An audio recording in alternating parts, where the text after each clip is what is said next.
Денеска се собрани повеќе представници од 120 автошколи во Република Македонија, има вкупно 144 кои што сакаат да го искажат своето незадоволство поради активирањето на член 409 од новиот закон за безбедност на сообраќајот на патиштата, кој што се однесува на примена на камерите при оспособување на возачите, односно кандидатите за возачи. Фактички со овој член од законот секое возило при оспособување на кандидатите за возачи треба да има камера на 30 см од неговото лице и од лицето фактички на кандидатот за возач и да ја врши фактички обуката под таква пресија, притисок. Проблем е исто така и документирањето, архивирањето на овој материјал, бидејќи тоа навистина подлежи на професионалност. Не може секој да работи информатичка опрема или складирање на таков снимен материјал и баш кај што законот вели да се направи видеозапис за секој кандидат и неговото складирање да трае 30 дена после издавањето на потврдата, а во секоја автошкола има кандидати кои што обуката може да се завлече и со години, па замислете каков проблем е чувањето на тој материјал, значи толкаво време. Друга работа е што ние сме прва земја во Европа која што на ваков начин решила да ги решава проблемите со воведување на камери во колите, со мешање, не знам колку е сега веќе тоа уставно дадено и на Уставен суд, како ќе се произнесе Уставниот суд. Меѓутоа, тука имаме по неколку точки мешање на приватноста на кандидатот за возач, во изразувањето или креативноста на кандидатот, на возачот инструктор е доведена во прашање. Така да, во секој случај сме први во нешто. Какви се реакциите на кандидатите кога им соопштите дека треба да полагаат пред камера? Па самиот факт дека овој член од законот стартува од 8 септември, од 8 јануари 2016 година ги преполни автошколите со кандидати кои што сакаат да завршат пред да стартува овој член од законот, значи едноставно камерите и на нив не им се Кои се санкциите? Да, интересно е што овие два члена кои што се однесуваат на примена на камерите се апсолутно со највисока глоба.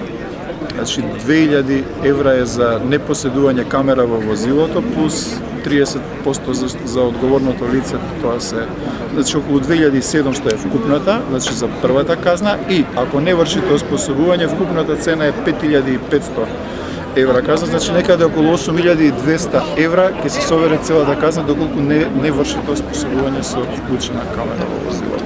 Автошколи кои што градија камери веќе. Да, меѓутоа и тие автошколи, значи кои што решија, под притисок едноставно, бидејќи апсолутно не наидовме на слух, ги исцрпевме сите институционални можности да добиеме нешто, одложување или укинување на овој член од законот.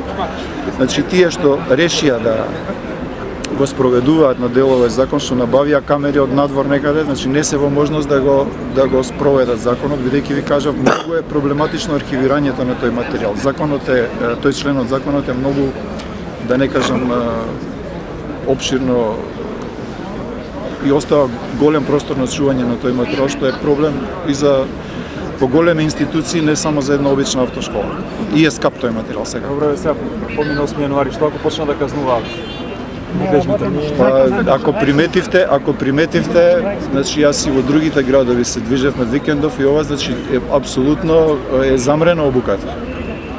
Дали 10% од автошколите имаат камери, ама и тие не може да ги користат едноставно. Значи тие може одредено време да почнат. А сега да не кажам лош збор за нив, тоа се лакоми дел од школите кои што се лакоми да не пропуштат некој ден, кои што може да го сплатираат на пример во обичен компјутер или обичен хард диск. Ама проблемот е што понатака кога ќе се натрупа тој материјал. До кога ќе протестирате вака? Па не знам, ќе видиме до исполнување на нашите барања. Утре во 12 пак сме на исто место во исто време. Се надевам и во поголем број, бидејќи секој одложување ве ствара се поголем револт нашите колеги, така да утре во исто време, доколку нема некој резултат, нема некој помак, да кажеме, во однос на нашите барања. Имавте средба со некој од надежните? После доставувањето, значи на известувањето за преземање на мирен протест, имавме една работна средба со представниците од Министерство за внатрешни работи, координаторите, значи имавме од Сдруженијето 8 координатори плюс председателот, значи 10 лица бевме на таа средба, каде што немаше резултат едноставно од тие преговори, едноставно сакаше да се измести работата, да не зборуваме за такви работи.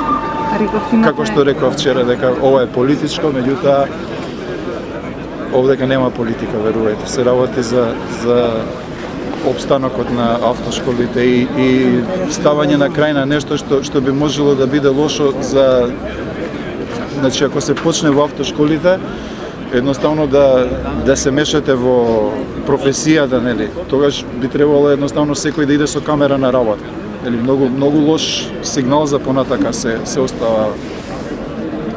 Не знам професија која што може да работи, да действува под таков притисок, нели, со камера.